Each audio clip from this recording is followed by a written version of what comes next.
Well, for those of you, first of all, welcome and thank you for joining us on this, what is still a beautiful day. Let's keep our fingers crossed that it stays that way. For those of you I don't know, I'm Paige Herlinger. I'm in the history department here. I'm also currently chair of the Russian department. We're going to leave that topic aside for now. But I hope you will join me in welcoming our very distinguished and lovely guest, Janet Langhart-Cohen, who I get the sense you know at least half the room already. Hello, everybody. The hot home. So that's actually great, because this can be an even more intimate conversation, given that you're already so well acquainted. But for those of you who don't know about your very long and uniquely rich, creative, diverse, and I would say very courageous career, I would like to take just a few minutes to highlight some of the things that you have accomplished as television journalist, author, playwright, and social activist, last but definitely not least. You were raised in a segregated housing project in Indianapolis, and I gather entered the public eye in the 1960s first as a model for the Ebony Fashion Fair. From there, Janet became a broadcast reporter and an anchor after doing the weather, so maybe you can let us in on what's about to happen for us and reassure the powers that be that the thunderstorm is not coming tomorrow. It's beautiful tomorrow. Okay, good. That's all we need to know, right? Now, within a few years, you were already breaking some big racial and gender barriers by becoming the first Black woman in America to host a nationally syndicated show called Good Day, I believe, originally Good Morning. That's right. Yeah. From there, your broadcasting experience included work for many networks, including ABC, NBC, and BET, and the syndicated program Entertainment Tonight. Yeah. 25 years in journalism. Wow, you have interviewed pretty much everyone, the dream interviews, right? Everyone, including two presidents, Jimmy Carter and Bill Clinton, a very prominent prime minister, Margaret Thatcher, Rosa Parks, Oprah. I don't think I need to say Oprah's last name, or Rosa's for that matter, and other key interviewers, Larry King and Barbara Walters. So I feel very humbled by the fact that I am interviewing such an interviewer. So I'm sure you're going to help me out, though. In 2000, you established a media consulting firm called Langhart Communications, providing expert media and public speaking training to people who find themselves in the public eye, which is great. And then in 2004, you wrote your memoir, From Rage to Reason. Great title. We'll have to talk about titles. From Rage to Reason, My Life in Two Americas, which describes your personal experiences with race in America. Yeah, lots to talk about there, I'm sure. In 2007, Janet and her very distinguished husband, who's looking particularly distinguished in his Bowdoin polar bear tie,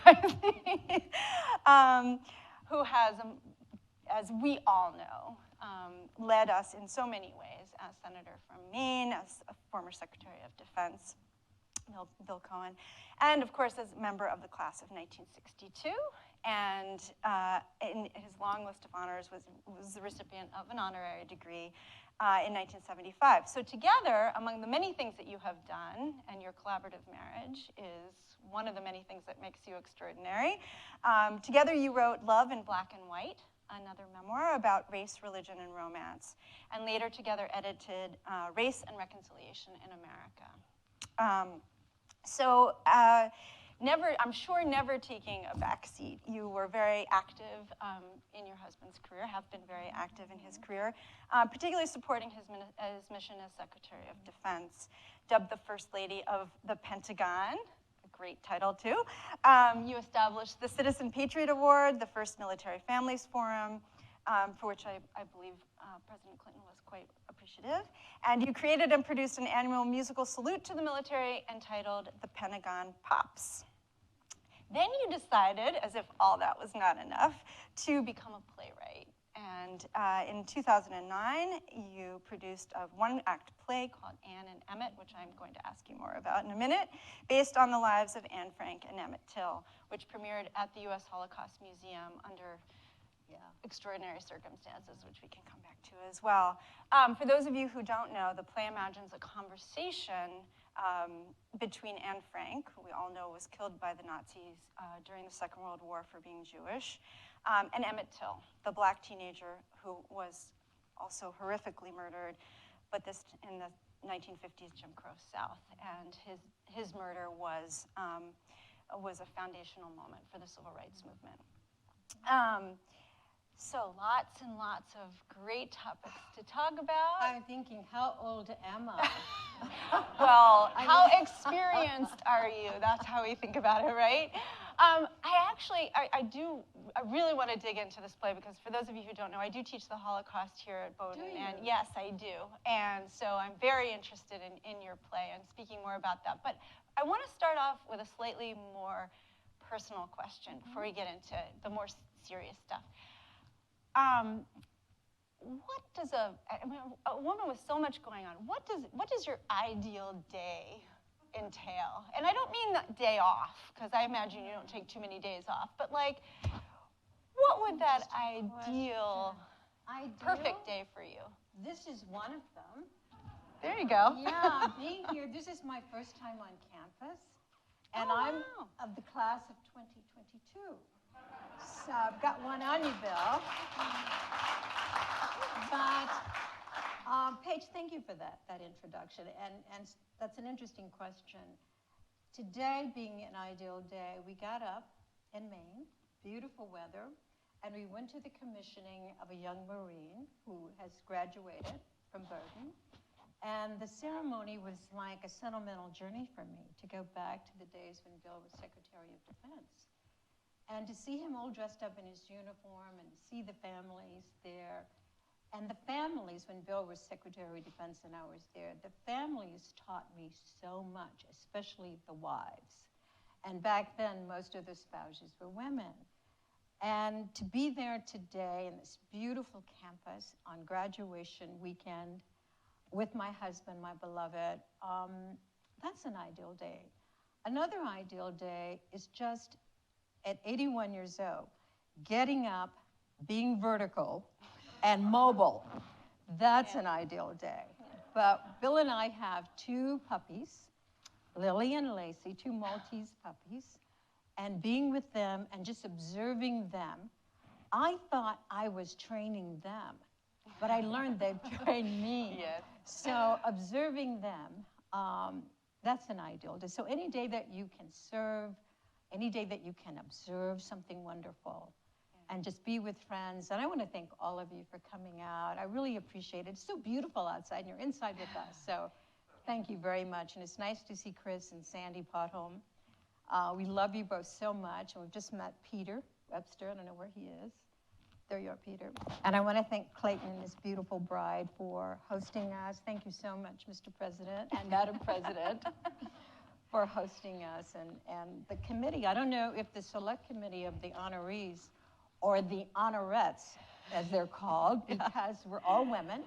And this is the 50th anniversary of Bowdoin becoming co-ed.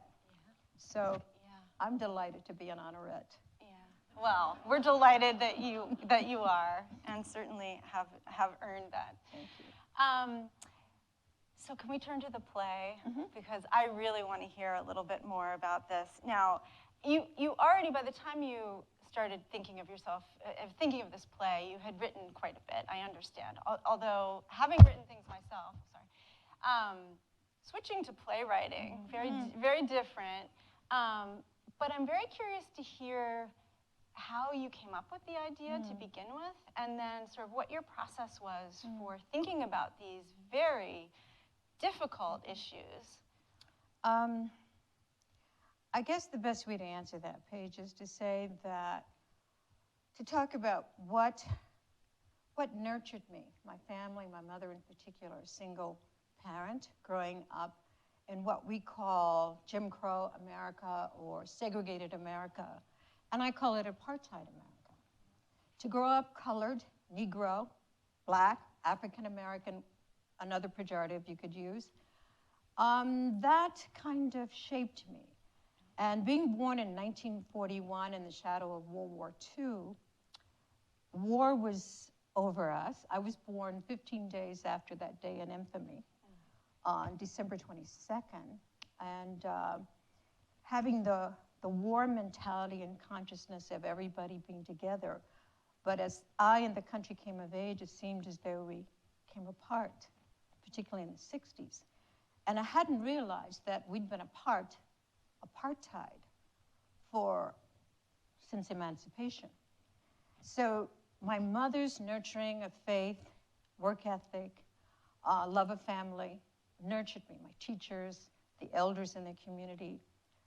But my country shaped me. The systemic racism. I often use a metaphor of being Black in America. It's kind of like a fish in the ocean. A fish in the ocean, everything is wet. And being Black in this country, everything is race. And when you think back to when I was coming of age, there was a time in this country where race determined where I sat on a bus, if I ate at a lunch counter, even if I had the money, if I could buy the property and get the deed, and even to who I could marry. So when you look at my life in the context of this country's life, then when I tell you what inspired the play, you might be able to empathize. World War II, the Holocaust that was the first ism I ever learned, was anti-Semitism, the way they were talking about those who were Jewish. Even going to the movies with my mother back then. On the newsreels, it was the Japs did this and the Japs did that. And Mother told me that was a pejorative, not to say that, even if I saw it on the big screen or heard it on the big screen. So those are the things that shaped me. I was at a luncheon when Bill was Secretary of Defense. I was writing my memoir, From Rage to Reason, My Life in Two Americas. And it was a wonderful luncheon, all my friends. And one of my girlfriends came up to me and she said, Janet, I hear you're writing a book. And what is this two Americas you're talking about? And I said, well, the America I grew up in, apartheid America, and the America of today, a promise. And she said, oh, Janet, you're married to the Secretary of Defense. You're successful. Why do you want to be a victim, play the victim? Why do you want to do that? That's so unbecoming of you. And I sat back, not wanting to be a skunk at the party, held my tongue, and I went home and I told Bill, I said, you can't believe what this woman said to me. And he was busy with something, and I said, I'm gonna write something. He said, go write something, because he wanted me out of his hair. And I immediately thought of Anne Frank and Emmett Till, and what Anne would have said to Emmett. Because the woman who said that to me was Jewish. And I had cried tears since a little girl about the Holocaust and the horrible things that happened in the concentration camps. And I had read Anne's diary, and I could identify with Anne Frank. Anne Frank was required reading in my all-Black high school. She was required even before Harriet Tubman was required reading. I knew her. I identified with her. She was a young girl with a sibling like I did. She didn't like her mother very much, and I didn't like mine at the time. Most teenage girls have issues. And I wanted to be the favorite of my father, and she wanted to be the favorite of her father. And then when she was coming of age, when Anne writes about coming of age and her body changing, coming into womanhood, and then thinking about boys, and I thought, I'm the same age reading her diary as she was when she wrote it. So I thought, how could this woman say this to me? Other things have been said to me, worse than that, by others who were white, but they just landed, and that's it, because I expect it, I'm used to it, you pick your battles. But from her, it broke my heart. So I thought, Anne would have said, she would have been able to understand Emmett. And then I started writing things down. I had a blueberry, or blackberry at the time. And I started thumbing things down. And then I saw despite their disparate backgrounds, their differences, how much they had in common. Yeah. They were children who lived in societies that couldn't protect them, like the kids down in Texas and Sandy Hook. God forbid, everywhere in this country, it seems, we don't protect our children. We protect them in the womb, but not in the classroom, you know? So I thought that's one thing. They both were teenagers. They both were from groups that are hated. And they both were murdered. And that was the commonality. And the play, I guess I'm sort of mystical or, I don't know, metaphysical, but it feels like the play wrote itself. And they channeled me. Because even though I'm a writer, I'm not a fiction writer.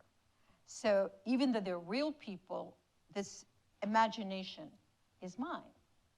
And as I wrote it, it just poured into me. And when I wrote the monologue for Anne, her dying scene, I had laryngitis and I couldn't speak. One of Bill's happiest moments. I couldn't speak. And Bill said, we got a deadline, we got to get this in. And it just came through me.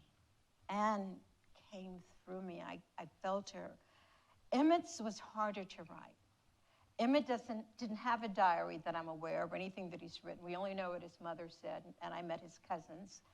So I gave Emmett my voice, because he and I are the same age, same region, we're probably related. His mother had worked for my cousin. I discovered that in the research.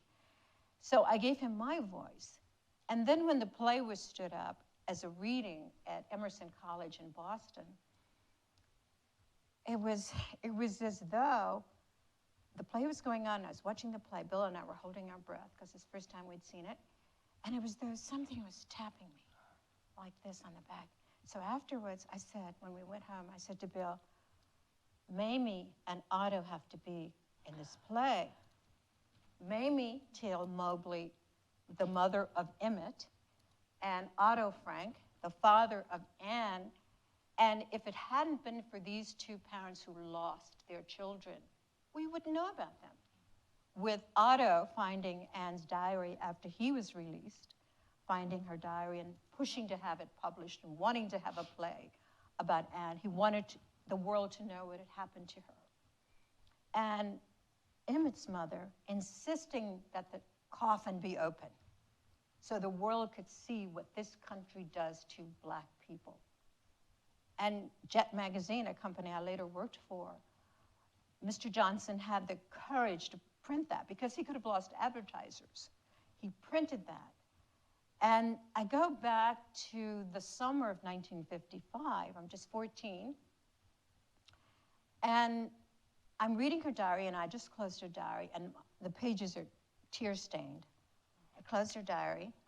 I come home, because I'd gone to summer school that summer. I come home, my mother's in the kitchen with my little brother, and she's very solemn. And I said, well, what is it? And she showed me Jet Magazine, and I opened it up, and I saw the grotesque corpse of Emmett Till. And I cried again. And a little anger. But that summer was a beautiful summer. And I remember in the neighborhood, we're all Black, and the elders and sitting out on benches and whatever. And suddenly, all the joy left. And I saw people I looked up to, my neighbors, even at school, my teachers, I saw them sag under the weight of pain and helplessness. Because when we were murdered in this country, it was done by the hands of persons unknown. And even now, it's an aberration to the George Floyd situation. We don't always get accountability. And the other thing about George Floyd that was so painful for me is Floyd is my maiden name. It's my maiden name, Janet Floyd. Janet Floyd. Oscar Robertson, you know Oscar Robertson. You know him. I know him. I went to school with him. Everybody called me Janet Floyd, Janet Floyd. So when that happened, that was visceral as well. But Anne and Emmett, although I'm happy with the outcome and the reaction of the play, it's been seen all over the world. It was, you mentioned the museum, the Holocaust Museum. I wanted the play to really be produced on Anne Frank's birthday. It's June 12th. And that year I said to the Holocaust Museum, Bill has friends there, and he asked them. They said yes. I'm on my way for the opening, and I hear on the radio, there's been a shooting at the Holocaust Museum. Bill calls me, and he says, don't come to the museum. I said, but I know I'm late. I'm always late. I'm coming. He said, no, don't come. There's been a shooting, and people are down. And I said, you're kidding. He said, would I kid about a thing like that? And I said, no. A crazy neo-Nazi came to the Holocaust Museum.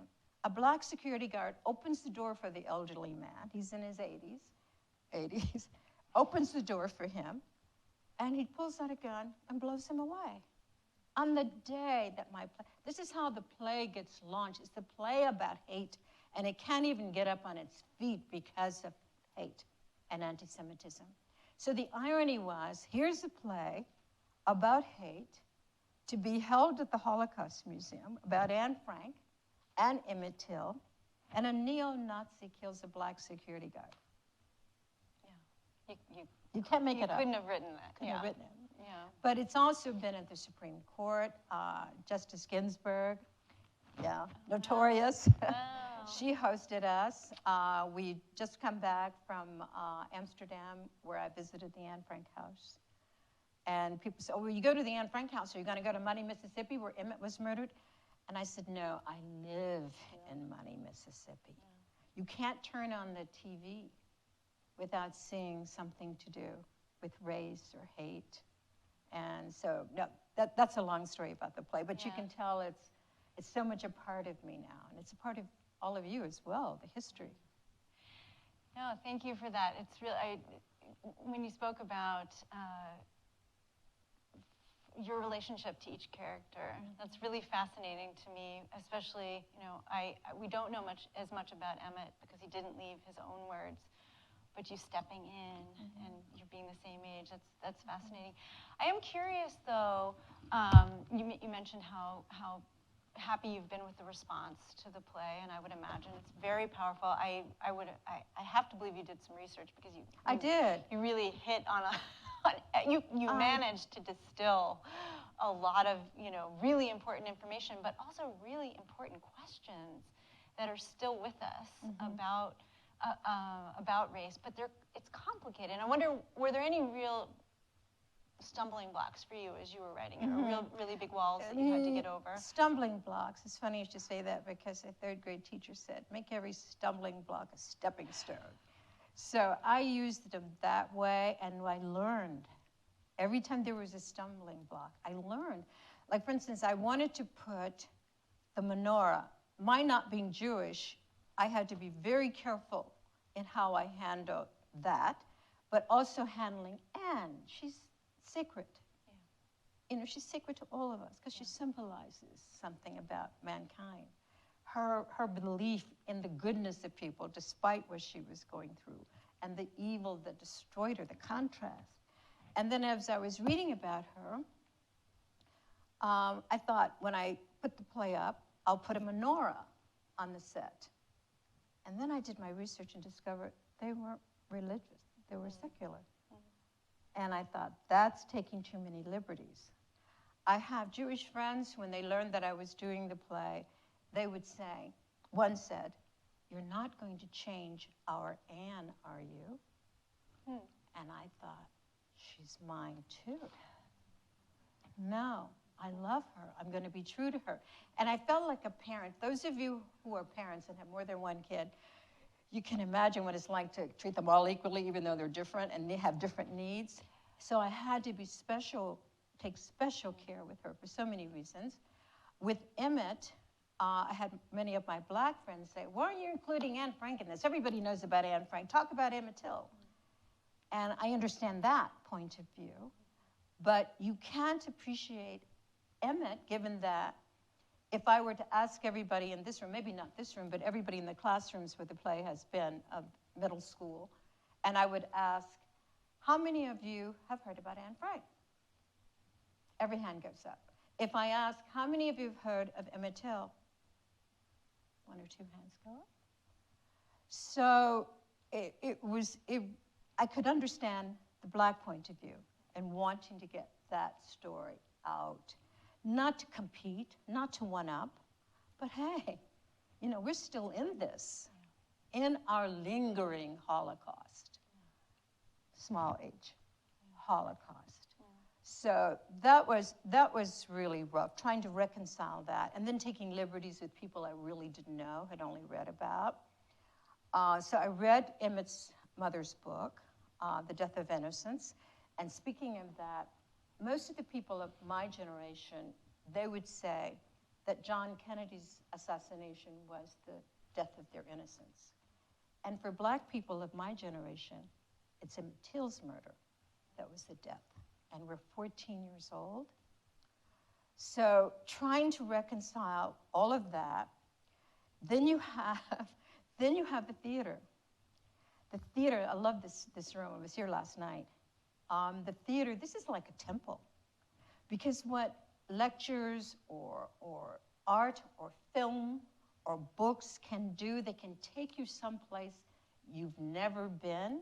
And if it's well done, or if you're ready for it, you can be there with them. And my experience of being in the theater is very different from being in a studio, a television studio, because you have a mic like this, and you just have a camera and your co-host.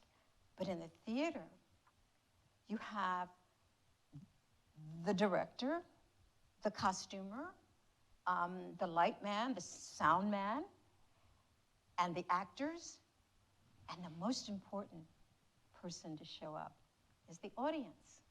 So you've got all of these variables going, and you want to please them, but you want to be true to what is channeled through you. And so, stepping stones. I learned from each of those seemingly obstacles. It's like riding a horse. I ride, and I remember the first time I cleared a jump, and I thought I did it. I said, oh, I did it. And my instructor said, no, we did it. The horse made the jump. Good point. Yeah. So that's a collaborative effort that the theater was. And it seemed tough at the time because it was new to me, but we did it. Yeah. And it was magnificent. Well, let's fast forward a little to more recent events. I'm curious to hear you speak to even just the last couple of years, which, as we know, have been an awakening in a lot of ways for a lot of people. Of course, with the murder of George Floyd, but also the pandemic and the impact of the pandemic, especially on communities of color. And I ask this, I know you're a very hopeful person and a very optimistic person, but it is hard right now to be hopeful. And so I'm curious to hear your perspective today. After, you were engaging in these conversations around race and reconciliation long before Black Lives Matter was a thing, right? As much as it's done, you have made this I wouldn't say mission, but certainly it's been central to your life. But I'm curious to hear, both as a person of color, but also as a woman. We are in the 50 years of women at Bowdoin, so I want to bring in that theme, and just what your more recent reflections on where we are as a country today. At the risk of mitigating the problem by saying this, it's been worse. We have a slave history in this country. We used to just openly lynch people, Black people, for various reasons in this country. And some recent examples, of course, is George Floyd and some Breonna. We can go on, call names. Yeah. It's been worse. Can you imagine being a slave? Can you imagine being a Black slave where your color is a prison that you can never escape, even if you run away? Because there was the Fugitive Slave Act, that as a free person, I could be captured. Never having been in bondage, but if some white carpetbagger, whatever, came and said, there's one, you saw 12 years a slave. That's bad. The stories my family told me, or us, children at family reunions. I had a cousin before I was born, before my mother was born, was lynched. I have a niece that was murdered within the same week that my mentor was murdered. My 8-year-old niece was murdered 2 days after Dr. Martin Luther King Jr. was murdered. And Dr. King was my friend, my mentor. I traveled with him the last 2 years of his life. He wouldn't let me travel below the Mason-Dixon line, the 3630. He wouldn't let me travel below there because I didn't have a nonviolent mentality. And they had to train those who were on the front lines. They were trained. I don't think I could be trained for that. And I remember Dr. King saying to me, it was the day he was stoned in Gage Park in Cicero. I was at Mahalia Jackson's home. She was the great gospel singer. I was staying with her because I just moved from Indianapolis, my hometown, to Chicago. And Mother didn't want me to stay in the downtown hotels because she thought Al Capone would get me. Then he was long gone. So I stayed with Mahalia Jackson, and the day that Dr. King was stoned, he came to her house because her home was a meeting place for a lot of the civil rights activists. And I said, Dr. King, why do you let these people spit on you and call you nigger and throw feces and urine at you, and then you get on your knees and pray? Why don't you fight back? And he sat back in the chair. I was on the floor. He sat back in the chair. He said, what would you do if they did that to you? I said, I'd spit back. He said, what would you do if they called you nigger? I said, I got some names for them. He said, well, what would you do if they're throwing urine down? I'd climb up the tree. They think we can climb, I'd climb up the tree. He said, you can't march with us. I said, why? Because I thought my bravado would impress him. And I was like 24 years old. And he said, you'd get us all killed. You'll be doing just what they want us to do. This is a non-violent movement. Not only because it's the right thing to do, it's a smart thing to do. They have all the guns. They have the military. We only have right. That's all we have. You can't march with us. You can travel with me. And at that time, it was kind of like internships. I was really a gopher, making sure the dry cleaning, the shoes are shine, the people, the church ladies, and the whole bit. And I thought, that's a lesson. It was like turning a switch. It was a cognitive dissonance for me. I can't fight people who are out to kill me. I can't fight back. And when he was assassinated, I was in New York. I was modeling at the auto show. And my date had taken me to see Hello Dolly, the black version of Hello Dolly, with Pearl Bailey and Cab Calloway. And I had interviewed both of them in the past, so I knew their personalities. I didn't know them, but I knew their personalities. And I noticed that during the performances, where my seat was in the theater, I could see in the wings where Cab Calloway, once he went off, he would sit on a crate or something for his next presentation. And he was sad. And he played Sport in Life. I don't know if you know Hello Dolly or whatever. Maybe it was Porgy and Bess, I can't remember. But he was sad. And then after the show is over, the curtain comes down, and then Pearl Bailey comes out, and the lights come up in the theater. And she says, and she's very loquacious, she said, what we need tonight, everybody, is love. We don't have enough love. And I thought, what does that have to do with the, show's over? So we left, and I went back to my hotel. We went to Walgreens to get something. And it was in the days, some of you may remember, when newspapers were in boxes on the street, and you'd have guys saying, extra, extra, read all about it kind of thing. But it wasn't that. It was just newspaper in a box. I'm in Walgreens paying for something. My date comes in. He knew I knew and loved Dr. King, and he held up the paper. Dr. King shot in Memphis. I fell up against the glass case. I still remember that. And I darted out of Walgreens into the hotel lobby, and I said, I hope I don't see a white face. God, don't let me see a white face. They murdered him. Elevator come. And curiously enough, looking back, in New York City at 11 o'clock at night, there's still people milling around. Nobody was there. They'd all heard about it, apparently. I got on the elevator, went to my room, and I cried like I have never. I didn't know whether I was crying sadness, anger, shock, fear, despair. All of the above. Just crying. Yeah. And my date was knocking on the door. I said, no, I gotta be alone, gotta be alone. He went off somewhere. And then I decided to turn on the TV just to see if the world was still there. And there was Bobby Kennedy sitting on the back of a truck in my hometown, Indianapolis, where Oscar and I grew up. And he was golden standing there, I still remember that. And he said, he was in my neighborhood, as a matter of fact. I recognized the people in the buildings. And he said, I know what you're feeling. A bullet took my brother, too. My brother was assassinated, so I know what you're feeling. And we all knew that. So there was empathy and there was authenticity. And my city, Indianapolis, was the only major city in this country that didn't burn.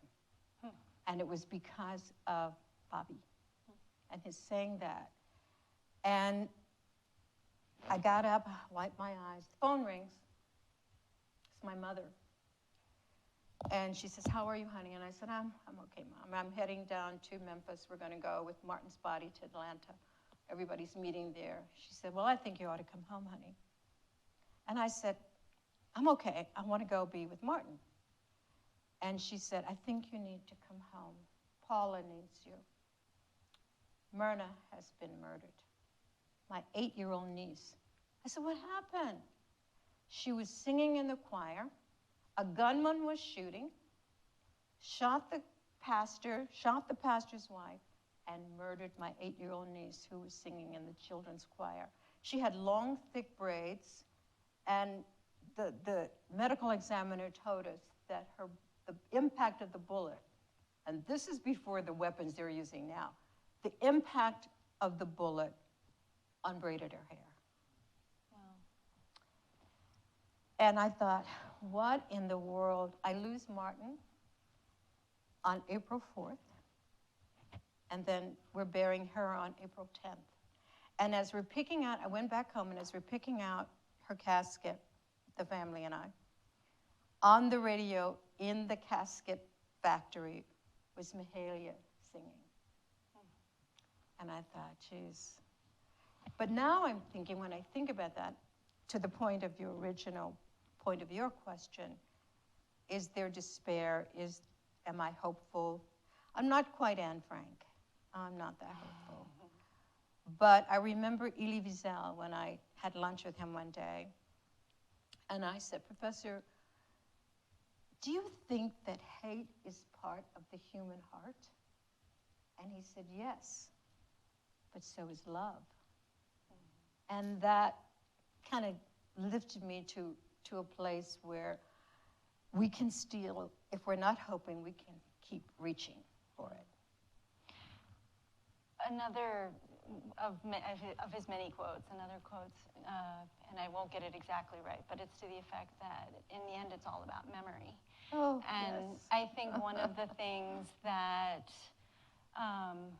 tying in again to your play and to a lot of your work, one of the things I really took away from the play was, we hear with the Holocaust, never forget, never again, and we don't hear the same thing for the racism in this country. We don't, we do, we hear no more silence, right? This is But who are we hearing that from? Right. But memory and historical memory and keeping, and I say this as a historian, of course, but the importance of not forgetting, the importance of repeating the truth, even when it hurts, even when it's difficult. Shedding light on the things that we've kept in the darkness for a long time is part of the healing process. And until we do that, we will never get beyond it. And I know I've heard that in your work, and it's in your play, that idea. So I really appreciate that, because even though maybe Martin taught you not to fight in some ways, but certainly you've continued to fight. I have. We all do. even if we don't know, we do. But I like that page that you brought that up because, as I mentioned, the context in which I was born and shaped and brought up, in the shadow of World War II and the horror of the Holocaust, is that the Jewish people say, remember, never forget. And we're told, black people in this country are told to forget, get over it. And we're not free. We just got the real right to vote, not with that amendment, the real right to vote with the Voting Rights Act. And guess what's happening? Anybody want to know what's happening? They're suppressing our vote again. So just when you think we're going to get there, we take a step forward, something comes and takes us 2 steps back. And women, I mean, I'm not just black, I'm also a woman. And it's interesting and fascinating to be black and female. And I often wonder, I say this to Bill, given my curiosity and imagination and whatever it is, the spark Bill talks about, I wonder if my life would be boring if I were white. You know, I wonder, you know, Bill hears this every night. I mean, when a headline comes on, the last headline that came on that had to do with a race incident, I said, why don't you just have dinner with your friends? Don't come home till I go to bed, because I know you don't want to hear this again. And I'm ranting. The name of my book is From Rage to Reason. And Bill said it should be From Rage to Reason back to Rage. But it never lets up. And being a warrior, and I think of myself as a warrior, not just as a black person, but as a woman, we women have to fight. We women have to fight. And I think of the 53% of white women who voted the way they did. What are they thinking now? Because they were thinking of their race. If things turn toward equality, their sons won't be able to dominate. Their husbands, their brothers won't be dominating. And now look what they've given up. They've almost given up their right of choice. Yeah. So we have to think holistically. I do anyway, as a black person. I find myself self-surveilling. When I go into a retail store, and this is the conditioning that the talk we blacks give our children about white people and how to behave around them, because our lives depend on behaving properly, appropriately, and carefully. When I walk into a retail store, a lovely Saks Fifth Avenue, and I live just across the street from it in Chevy Chase, I self-surveil. Make sure my hands are free. Because I'm a pretty good-sized black woman, and in the wintertime I wear big coats. And I don't know if they're looking at me because they recognize me from television, or because I don't look like everybody else in the building, or because they think I'm a thief. And that's something many of you probably don't have to do. You don't walk into a store and think they're going to think I'm a criminal. When you see a blue light behind you, if you're a black man particularly, do you get nervous and think, what am I going to do with my hands? Do any of the white men think that? You tell your children, drive carefully, obey the rules, fill up the tank. We give a different talk. We have to, because our children's lives depend on it. We have to be appropriate. And I said again to my beloved, what do white people tell their children? What's the talk you get? What do your parents tell you? What do you tell your children about being in the world? And sometimes I think we see the talk they get with the knee in George Floyd's neck. Is that the talk they get?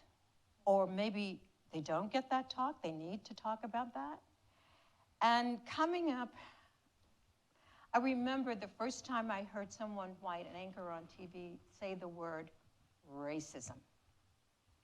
They would never say racism. And then we're saying white supremacy. Why can't they just say white racism? Because the words have power.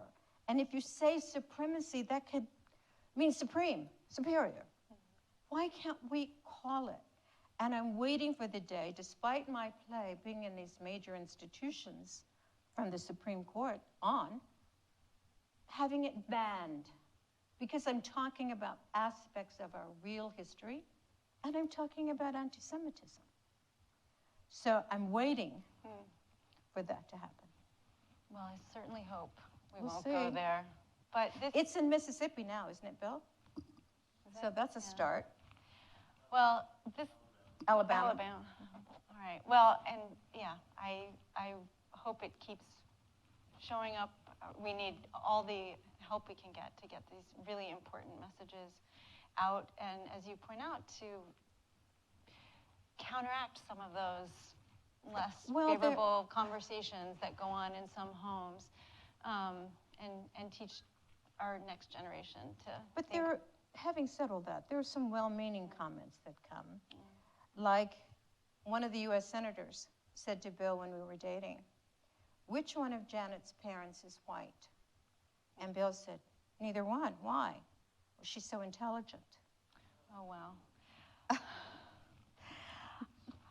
I don't want to end on that note, but you, though you, I mean, we could talk for hours, I'm sure, but I am aware that we are out of time, unfortunately, and that there is another event coming up at 2:30 for those of you who are interested in Studzinski Recital Hall right across campus, where Senior Vice President and Dean for Student Affairs Janet Lohman will be sitting down with Joan Benoit Samuelson, and I know you're interested in going to that too.